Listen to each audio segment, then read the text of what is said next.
Awesome. Can everyone see my shared screen? Cool. Yes. Yeah, so I wanted to take this time to, well, first introduce myself and also to just talk about the general overview of the product development program and services that I will be working on building and offering in the next couple of weeks and months. There will be a couple more pieces that will roll in after, the first services roll out. So I wanted to touch on some of those in case that leads into some questions that you might want to ask. So a little bit about me. I came straight from Oregon most recently, and my educational background is both in nutrition. I'm a trained dietitian to be, and also a food scientist. So food science master's from Oregon State most recently. My my work background mostly have spanned R&D in mid-sized startup scale companies from Nona Lim, where we created bone broths and ramen soup products, both in refrigerated and frozen aisles, to Pan's Mushroom Jerky, which is a snack brand. I've also had projects on different instant ramen categories, frozen desserts, ice creams, coffee, ready-to-drink products, and also milling of grains and flours and testing functionalities of those, as well as a lot of baking. Um, and I've also worked with the Stanford Food Design Lab more on the innovation big picture front, as well as a very different stint as a Chinese Olympic rowing sports dietitian for their Tokyo cycle. So as you can tell, nutrition is a big part of what I do with food product development. So as well as agriculture and the fostering a circular and sustainable local food economy and agriculture. And I wanted to just touch on my approach. I am very people-based, people-centered. If we work together, I'd like to, get to know your story, your brand, and the message you want to share first, and really try to let it breathe and convey through your product when people taste it and grab it from the shelf. And how can we formulate and create the packaging to let that shine? And jumping into the PD services that we will be offering, it'll come in a few different modes. One-on-one consultation, which means we sit down and we dive into your product, and mostly through the meeting, we will tackle kind of the advising and we can go into references and connections and go over things just in a meeting setting. And then a more expansive project-based work will be through the benchtop product development process, where we will also scope out the project you want to work on, whether it's troubleshooting the formula or identifying ingredient sources that work best for your process, or scaling up into equipment we might have in the center that would fall under a scoped project proposal. And I can go a little bit more into that in the next slide. We also offer analytical testing standalone if your product is applicable to a pH testing and monitoring. We can offer that standalone. These are all also on our website. So if you wanted to go on the word hawaii.edu/VAPDC, you can find all these information. I also know that the HPP has a lot of interest from some of our companies.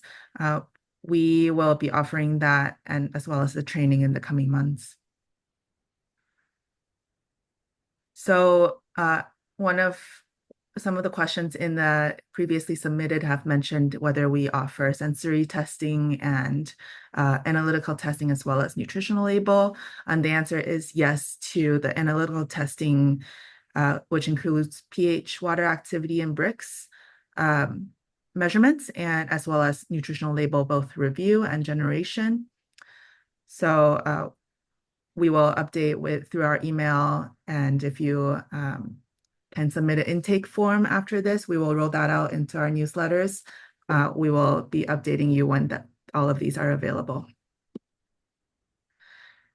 And then lastly, just touching on if we were to sit down and work on a project together, slightly more long-term, as in if we were to troubleshoot a formula together. For example, if your baked good is not keeping long enough that you would like, potentially we would be doing some testing and reformulating a little bit and testing on some different packaging modalities.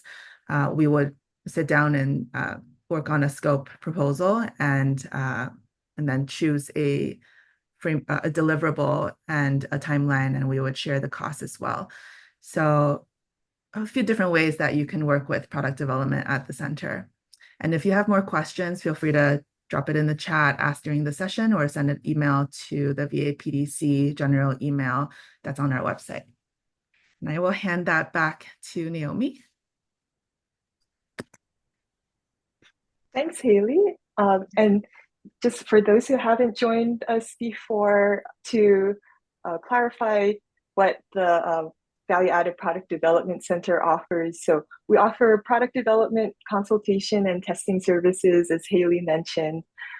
We also have shared commercial kitchens and packaging equipment that folks can rent, and we provide the training on the safe use of the equipment as well as cleaning procedures.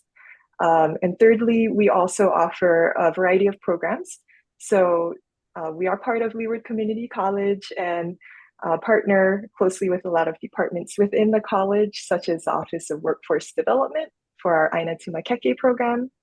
And we also offer one-off workshops. So if you're kind of interested in what value added is, or just need something fun to do for a couple hours one day, every month we offer hands-on value-added workshops where we have someone who is a food entrepreneur do a demo, and it's a lot of fun. Usually you get to sample products and have something that you made yourself to take home.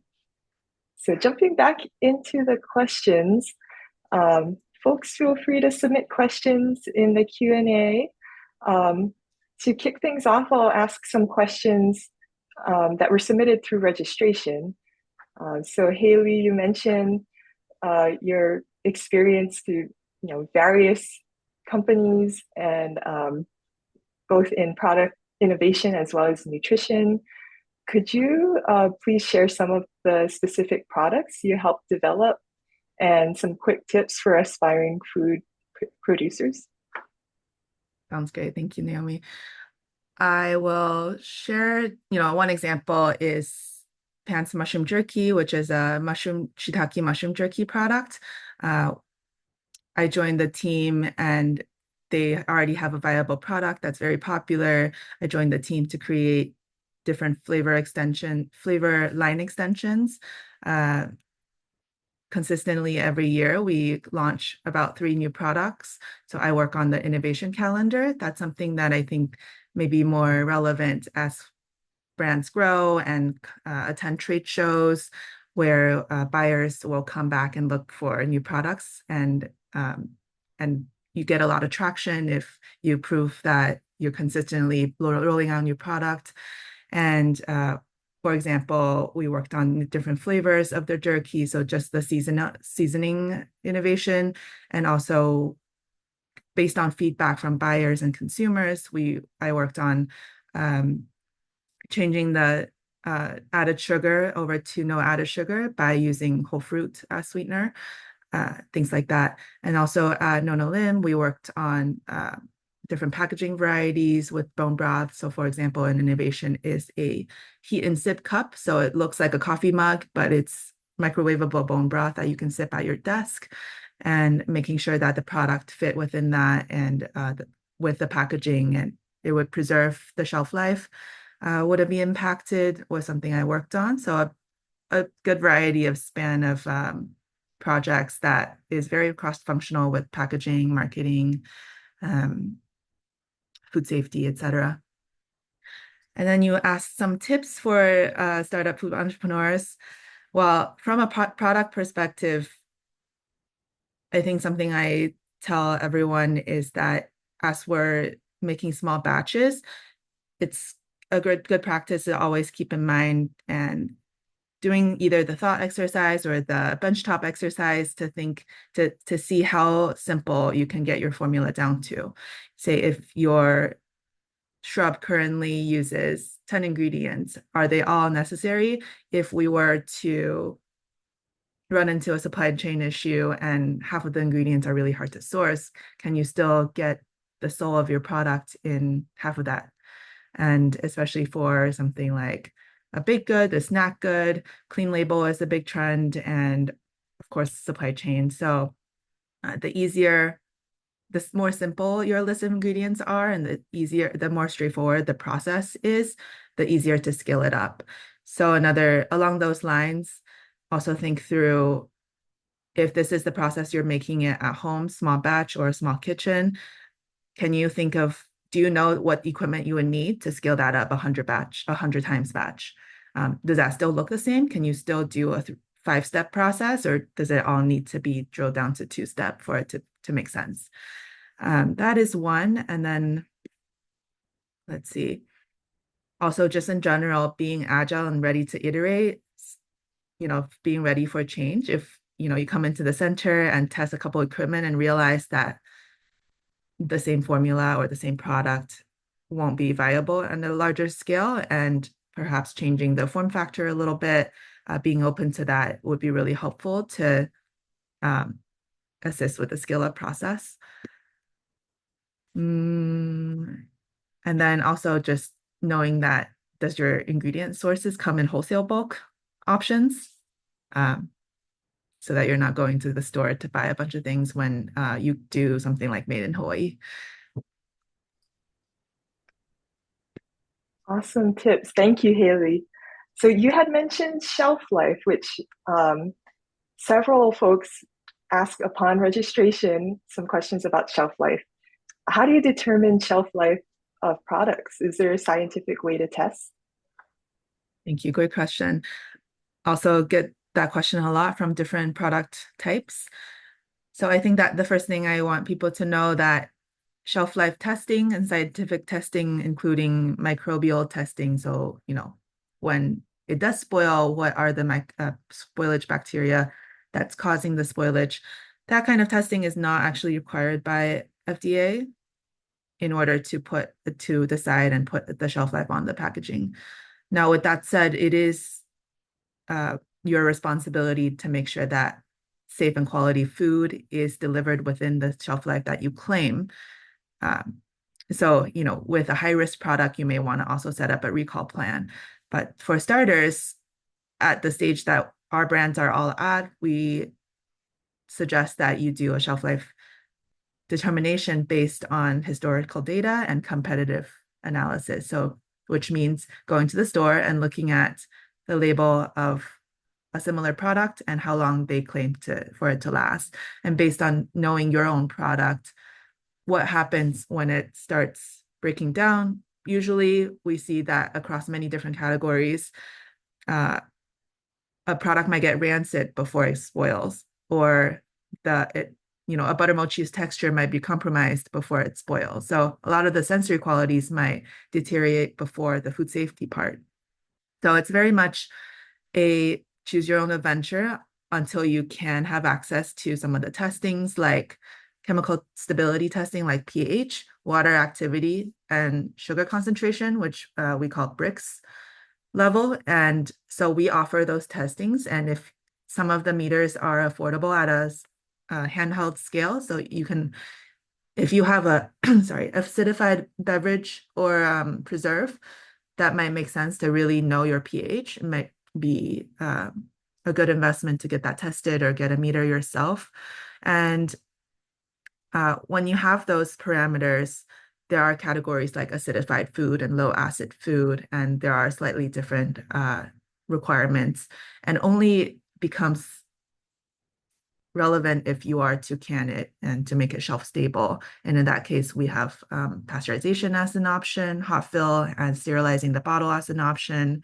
And then I'm not sure what product we're talking about here, but for example, I know Jamie from Three Spoonfuls of Sugar submitted a question, and for a fruit butter or curd product, it will most likely fall into the acidified food category, which means pH lower than 4.6. And you have a lot of options from there because a lower pH helps preserve shelf life and help pathogens not being able to survive. And you can always keep it refrigerated, frozen as you are right now. And if you want to go shelf stable, uh, we can explore cans, PET bottles, and that would need it to be pasteurized. And I just wanted to throw a caveat in there. We will plug resources and educational trainings with food safety, just like we had last VA 101 workshop was with food safety experts. For specifically shelf life, Better Process Control School is a great resource. And for acidified canned foods like the curd product or fruit butter product, I suggest working with a process authority in order to submit your FDA paperwork, um, if that helps. Yeah, thank you. So shelf life testing, it really is category specific, and there's microbiological testing to consider as far as food safety goes, but there's also the sensory properties of a product to consider where it may not make you sick, but it just doesn't taste as good as it does when it's fresh. So Speaking of, I wanted to add one more thing. So I touched on sensory, microbial. You can always send your product out for lab testing, and they may not be affordable. They may be, there may be a spectrum of a pricing depending on, if you have the bandwidth to and how priority it is. I just wanted to liberalize that by saying that shelf life proof is not required by FDA. Um, but in-house, you can do a lot of things to test your shelf life because the sensory qualities usually deteriorate. And if it spoils, it's pretty visible. So by doing that, I suggest companies retain at least 10 samples, 10 packaged product every batch that you run if you don't have a good grasp of your current shelf life. So if you create a batch of 100 product, maybe save 5 to 10 and uh, decide on a schedule that you would sit down and do the tasting and the evaluation, whether it's every week, every 2 weeks, every month, so that you can, based on the suggested storage condition, you can do an in-house real life shelf life testing by yourself. And you can send the product out for accelerated shelf life testing, which in simple terms, the incubation temperature gets dialed up, and based on kinetics of how temperature changes deterioration, the higher the temperature, the faster your food supposedly spoil. And this doesn't apply to frozen food, for example, which is something we will consider offering accelerated shelf life testing. And that's something that labs usually offer. But if you have the time, I'd say retain some samples and do a real life uh, tasting, which I know some of you already do. So looking at some of the questions that folks have submitted live and segueing from our discussion about shelf life. So Mark from Makaha Mangoes, he said that he does a lot of, or he has a lot of off-grade mango now, and is looking for storage of processed pickled mango. He also makes fruit leather from mango and frozen puree. And Mark, feel free to unmute yourself and chime in if you wanted to elaborate on your question. Yeah, so I guess the big thing right now is when we're doing the fruit leather, I think the biggest concern with quality on the fruit leather is the water activity. And that's something that we haven't been able to do at the home kitchen. So that's something I think we're gonna come up to you to get some check on that.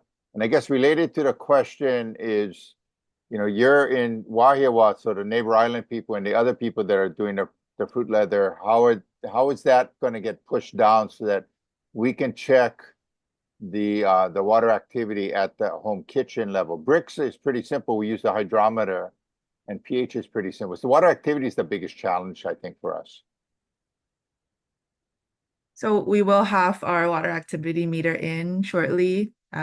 We will update folks when we can offer all of those package of testing. So definitely welcome to send samples over so we can do the tests for you, whether you're on island or neighboring island, or multiple batches, depending on, if you're on a neighboring island and it makes sense to send different variations of a recipe, or potentially you can do a shelf life test and label the product as, this is my fruit leather done in recipe 1, stored after 30 days in room temperature. And if you have humidity and temperature measurements at home, that's helpful too. And we can test water activity all in one batch, and that may provide more data than if you're not close by and bringing samples all the time. Does that help? You're muted, I think, Mark. Yeah, you anticipate people bringing in samples to test routinely, then that's going to be a service that's going to be an ongoing thing. It's just not going to be a one-time test. And I think that's helpful. I don't know how we do it though. I mean, do we just come in and you're going to be able to do it all the time? I just don't see how you're going to be able to do that. No, I think it will be a one session thing, but if you can batch the samples up in one time go, then it will be more affordable and provide more data in one go. Got it. Yeah, so we'll schedule testing one at a time, but if, multiple samples. yeah, exactly. So if you can batch up multiple samples, we can test them in one go for you, and it will be more cost effective for you. Got it. Yeah. And I think that's kind of where the product development consultation comes into play as well, too, right? Where Hailey can hear what your goals and challenges are, and then be able to consult on how you might be able to meet those objectives. And if it's something you need to do routine testing on, then she can also advise on if it makes sense for you to do that on your own, or what that looks like specifically. I'm getting the impression this is all new to everybody. And I think some of this stuff is available online available in state elsewhere. But we're just not coordinated at this point. I'm hopeful that we will be. I believe that we have at least a handful of labs in state that can offer some of these testing already, and I will try to collect the resources and share out as a resource hub, in case our meters don't come in time and you wanted to get that done ASAP, we can also refer labs that I come across. I think that would be really helpful. And I actually had the pleasure of trying the mango leather through Candy, correct? Yeah. Yeah, awesome. It was delicious. And something to consider also for water activity is that, how you're packaging it. If it's moisture proof, right? If they're just open to air, they will increase in water activity over a couple of days. Right. Testing different packaging option is something also to consider. Big time. Thank you. Yep. Yeah, and great point that you brought up, Mark, that there are resources across the state, kind of disconnected somewhat, but we are working toward building that Hawaii Food Innovation Network. So, I see folks from the Maui Food Innovation Center on the call today. Hey, thanks for joining. And see Susan from Hawaii Island, Hawaii Community College on here as well. So actively working with the other food innovation centers, existing and future, throughout the university CC system. So looking at some other questions that folks submitted live. So Kevin asked about health claims. So can you talk about how you approach making health claims when developing products?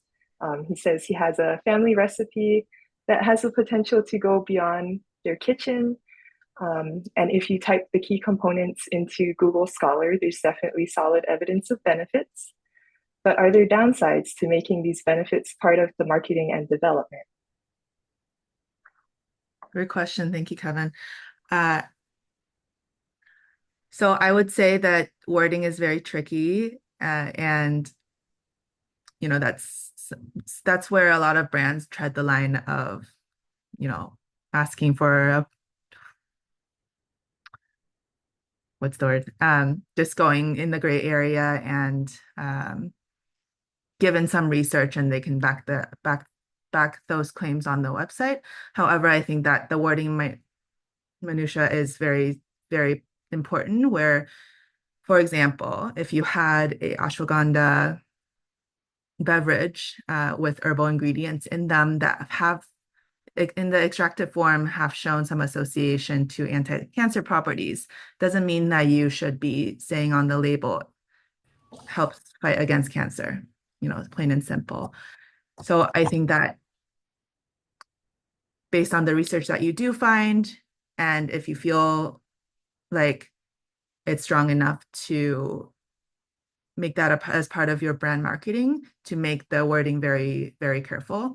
The health claim regulations cover a lot of the bases, but not as much as the new and up and coming herbal ingredients. So depending on what ingredient you're using, that might carry those health claims. We can go over if there are rules that help guide what claims are in the gray area, what claims can you make. Now, backtracking a little bit from I just know a little bit more about your idea. So a lot of the herbal supplements aren't being regulated. So that's where people are a little more gray area.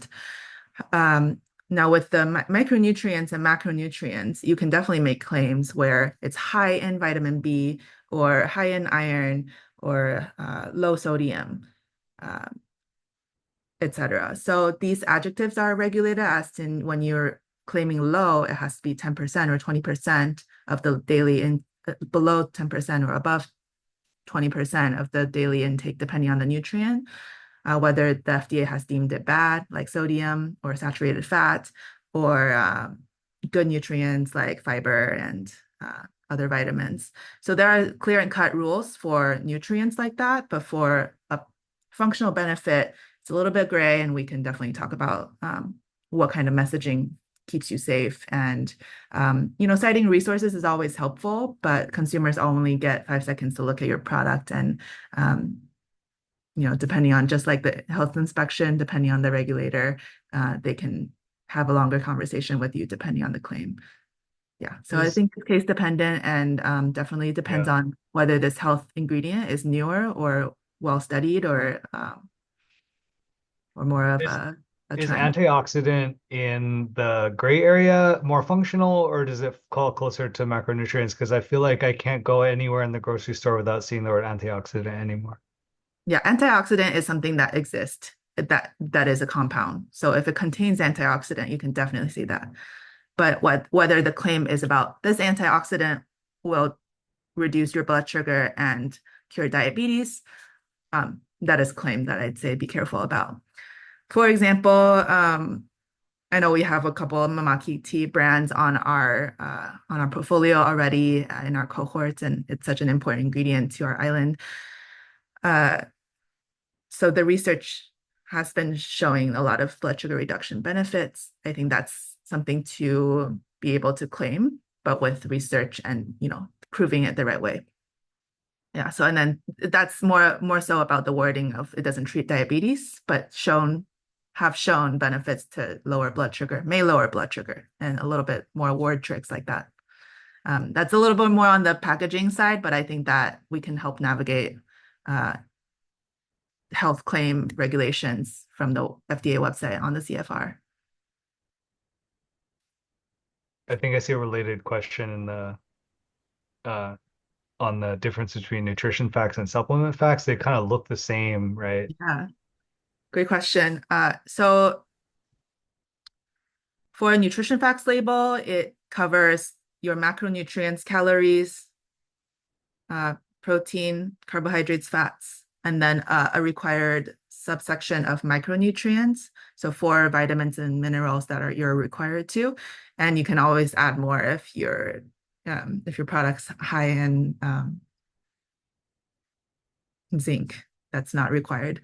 And so for a supplement fact, you're actually not required to list the the macronutrients like the fats and the protein, just the calorie contribution and the active ingredient.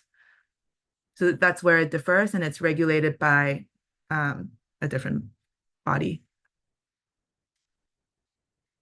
Awesome. Thank you. You're welcome.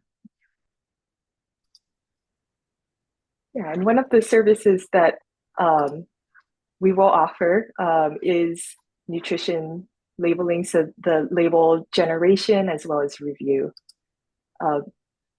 Related question that was submitted through registration from an attendee is, what are some common federal guidelines, documents, or foundation level compliance documents that small business owners should know about? Thank you. So things that, for starters, that, apologies, are good to know is being familiar with definitely the FSMA, which is the Food Safety Modernization Act. That includes the good manufacturing practices, the food safety plan that encapsulates also the HACCP plan that a lot of you have had questions on how to write that and to review that. And then as well as if we were to import products or ingredients, a foreign supplier verification program. So that's definitely documentation to be familiar with, and making sure that requirements from your facility or product perspective you have in place. And then HACCP plan, not having the plan isn't sufficient. You also should be monitoring and documenting your hazards and control points regularly in order to show documentation upon an inspection or facilities inspection, etc. And then speaking of facility, if you are moving from a cottage to a commercial kitchen, registering the food facility with the FDA is important, and also doing your due diligence with DOH inspections. And also falling within the compliance area, just making sure that your product label is compliant with FDA requirements, especially as you go onto store shelves. There are some leniency with selling directly at farmers market. You're not required to, depending on the organization, especially to have the full nutritional label and the product label with where it's manufactured, date codes.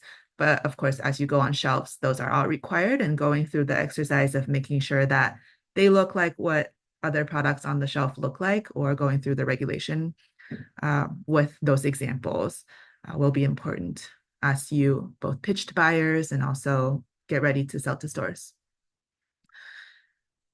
And then I think more just due diligence for yourself, recall plans if you have a more higher risk product that potentially your shelf life is still in the gray, setting that up as you're setting up shelf life testing, it may be helpful.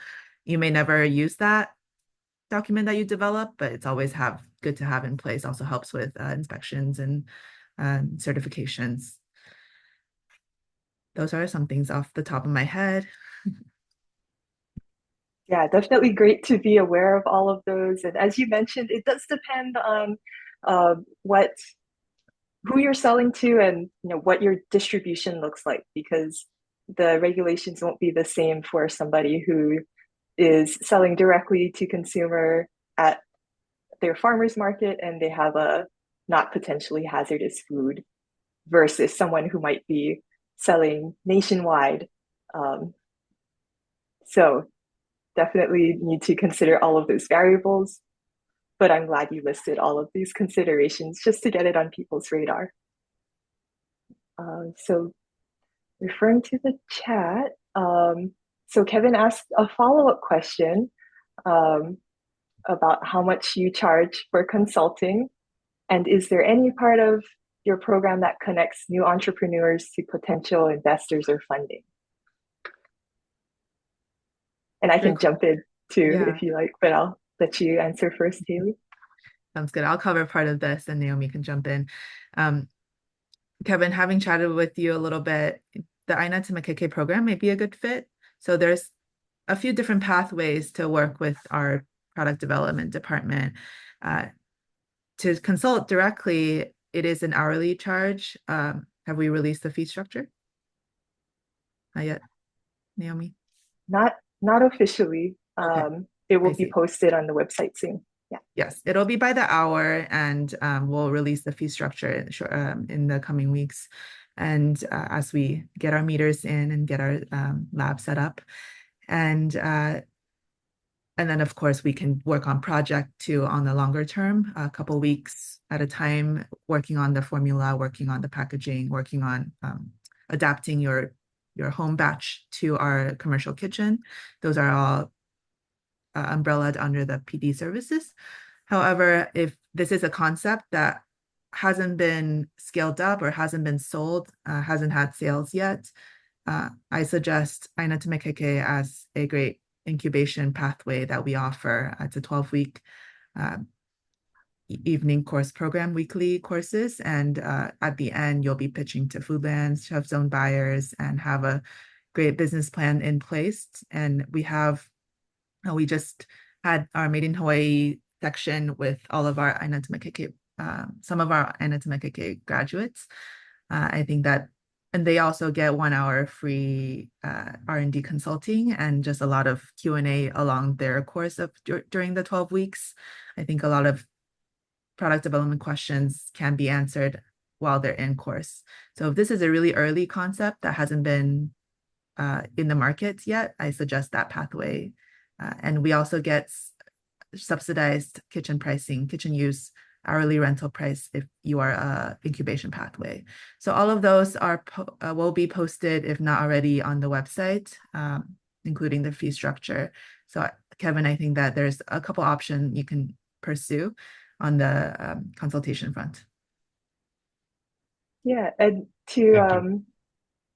to build onto that, so as far as connecting you as an entrepreneur to potential funding sources, or like how you even go about that, not to put you on the spot, Larry, but I see Larry Nagayama from the SBDC on the line. So that's the Small Business Development Center.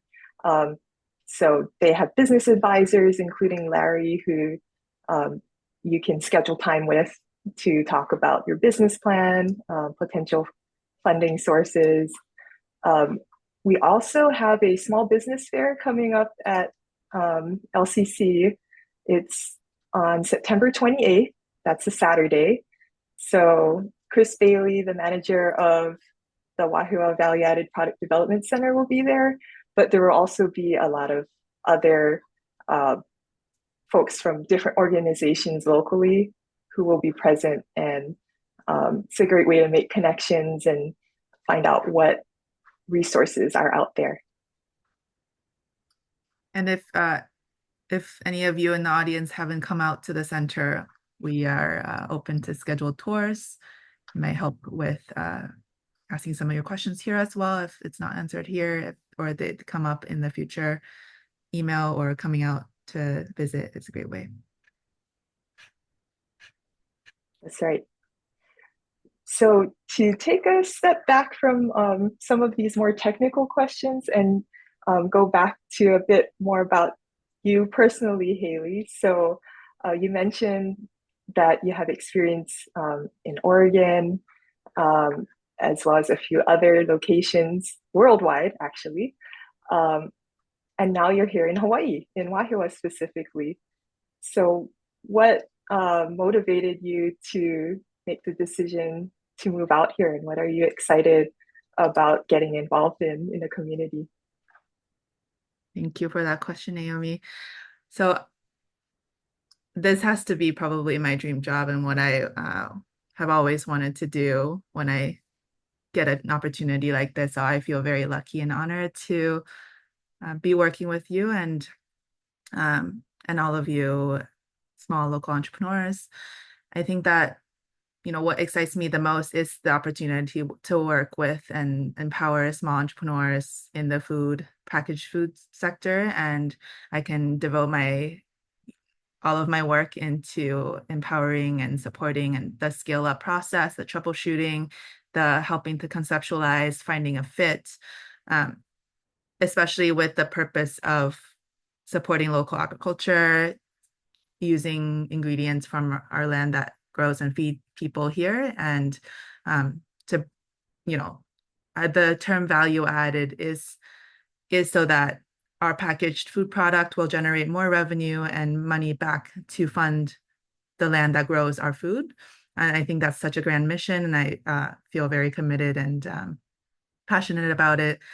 And I hope, and I'm super excited also to be able to use this opportunity to learn many different product categories, a lot of which I have not had experience in, but I feel confident that, you know, with my devoted attention to research that and iterate with you, that we can, you know, get to where we need to go. I think that that's just such a huge learning opportunity for me, and just is my personal mission to do this exact work. So I feel very blessed to be able to work with you. So I am really excited to meet some of you and all of you in the near future.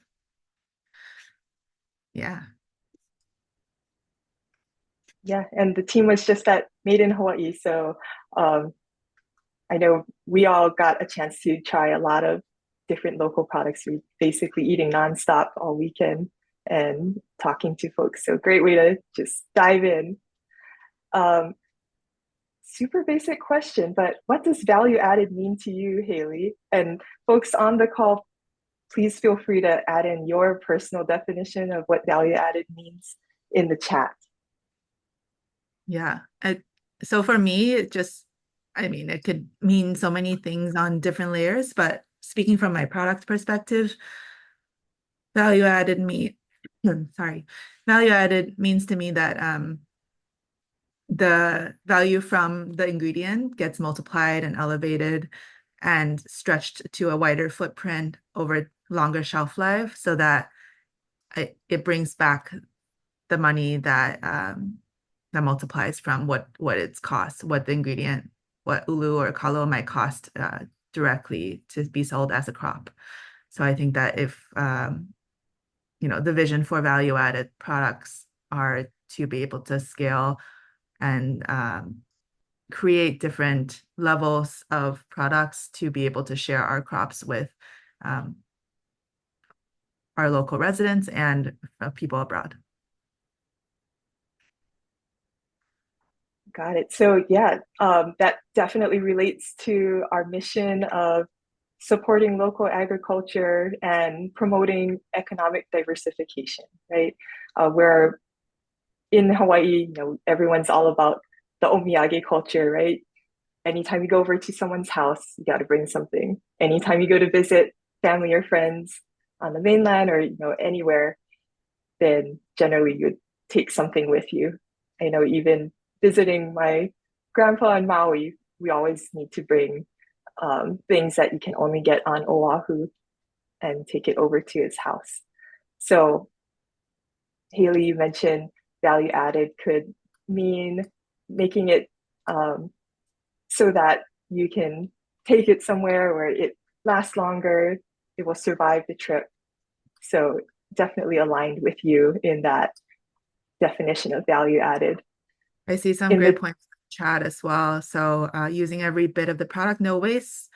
There's a term also in the, you know, food industry or maybe wider called upcycling. So we're doing a lot of that here already, both in our cohorts and in the wider food industry that I've seen so far, using scraps, waste streams of agricultural production to making new products like Hawaii Vinegar Co. They're using surplus fruits, vegetables, our Tapachi brand, many of you in the audience, I am sure.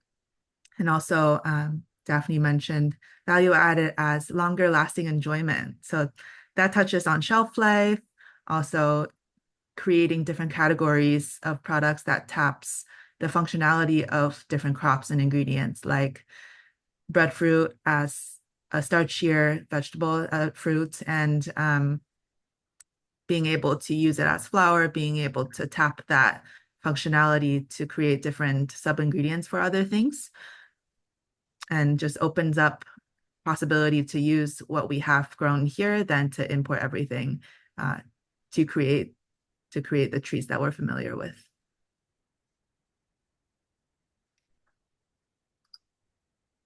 Yeah, so see, folks, you can still submit questions if you have them, but going back to the Q&A, I see Christine asked a question about how can entrepreneurs on the neighbor islands participate in the program? Do they need to come in person to explore value-added opportunities for their products? So with the kitchen space is the only thing that you need to be in person to probably use to produce. Otherwise, our services will all be offered virtually as well. So whether product development or business or these shelf analytical testing, if needed a pH tested, you can always send it through, from my perspective, at least. Yeah, and we offer, in addition to that, we offer these Zooms monthly as a way for anyone across the state and even beyond to be able to join in, get a chance to ask questions, get exposed to different elements of food product development, whether that's on the innovation, ideation side, or regulatory, marketing. We've had guest speakers touching upon all of these topics. And if you do find yourself on Oahu, definitely stop by and visit. We've had several groups come through, including teachers who have taken what they've seen here at the center and kind of taken it and adapted it for their classrooms and are able to relate that into what they do at their respective schools. I see a question in the chat from April. Do you need lab testing for calorie contribution initially, or can you do estimates?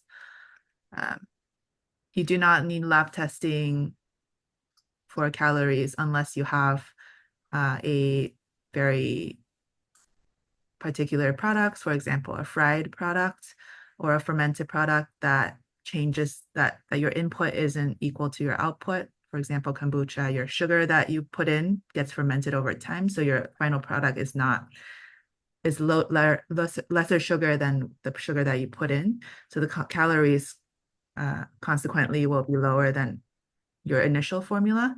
In that case, it would be helpful to get a lab testing. And if your product is not one of those scenarios where you're probably what you put in is what you get out, you can definitely estimate and we can help you with generating the label.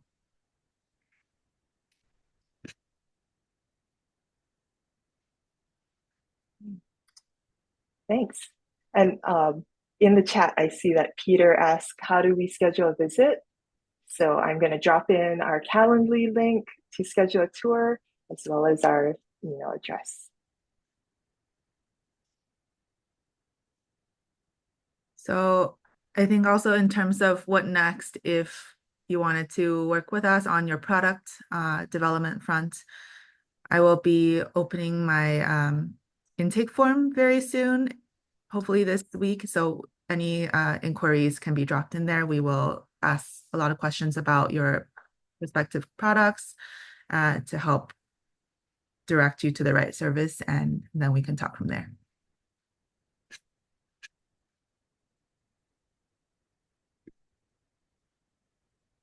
Okay, so I'm going to jump back to some questions that were submitted during registration, unless anyone on the line has questions they wanted to shout out in the last 10 minutes that we have here. So in registration, Jason said that he's interested in the process of creating ripe banana powder, taking ripe raw bananas and turning it into powder. Hailey, what are your thoughts about how he might go about doing that? Yeah, thank you. I think that's a brilliant idea. That's probably one product value added idea, especially with overripe bananas that may just go to waste. So from a product development perspective, how we would go about that is, first of all, if you're already making something at home, what's the process like? And if we were to scale up, what part can we replicate, and what part are we able to condense into one? So in general, what comes to mind is that we've been sourcing the right bananas, making sure that they're relatively consistent, so we can develop a relatively consistent specifications eventually. And as you get that, we will see what we can automate or hand peel, slice, or automate that slicing. Something that I think is worth considering is blanching. So introducing a kill step in order to also decrease enzymatic activity. So if you see some dry bananas might brown in the bag, that will help with that, especially as a powder form. And then we would be investigating into drying options and milling options, and then also packaging. And we can talk about some risks as once after the product gets in the package, what could happen, what could compromise shelf life, like moisture reabsorption, clumping, things like enzymatic activity where it browns, changes flavor, sours, etc.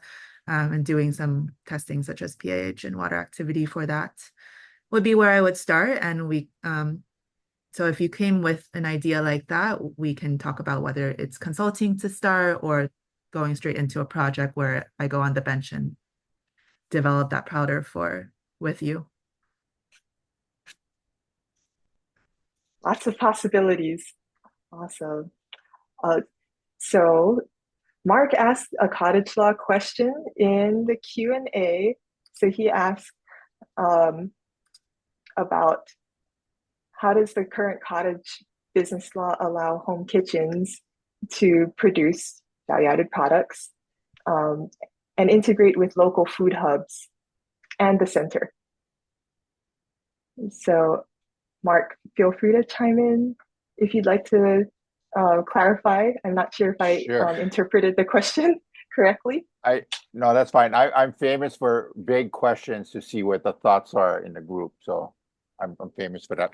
So I think, Hailey, you brought up a really good point. I think the process that happens with a lot of us is there's a lot of situations that we all run into at the home, and we try to deal with it on our own, like these little home recipes that different people have. And then the new cottage law just came in that allows the home kitchen to sell products directly. And that was a big barrier, I think, for the small home innovator, because they kept getting the certified kitchen rules thrown in their faces. And I think what a lot of us are running into is that we're intimidated about trying different things because we're so afraid about the rules of what's going on. And the intent, I believe, of this cottage law is to make easy entry for people to try different things and do it at a small scale and see if there's traction. And I think that the next step is then how do they scale it up? But I don't think we all understand what that new law is. And I think maybe we need to create a roadmap where someone starts at home, has some extra product, comes up with a kitchen, some kind of a recipe in their kitchen, and then maybe does a few gifts and gives things to different people.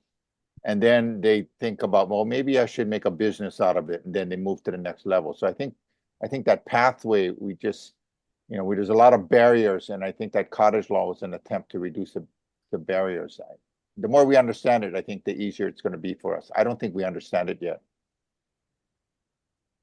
Thank you, Mark. That's a great point. And I know that I'm familiar with the cottage food law in Oregon and California, and those are also still relatively new.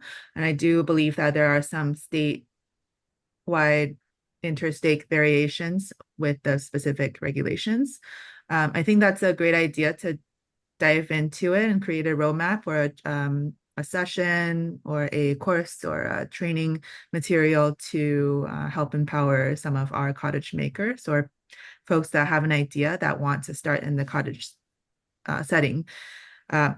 Just from the top of my head, I know that there are categories of food products that are regulated or allowed under the cottage food. So some of like jams, jellies, preserved, baked goods, for example, candy.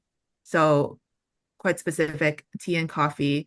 But then what does that take for someone making a home batch cottage food friendly product to scale into our facility? Or if they needed safety consultation, formula consultation to still keep it in the home, we can definitely offer and develop a roadmap or a training for that. I think that's a great point. And helping to navigate the compliance as well. Yeah, definitely. Your Department of Health inspector, sometimes they can be a little bit scary, but they really are there to help. So, our inspector has been open to questions that we may have, like everything from super general stuff to very specific situational kinds of things. So we are at the end of our time for today, so we're gonna wrap everything up. This session has been recorded, so it will be available in a few days on the Leeward Community College YouTube website.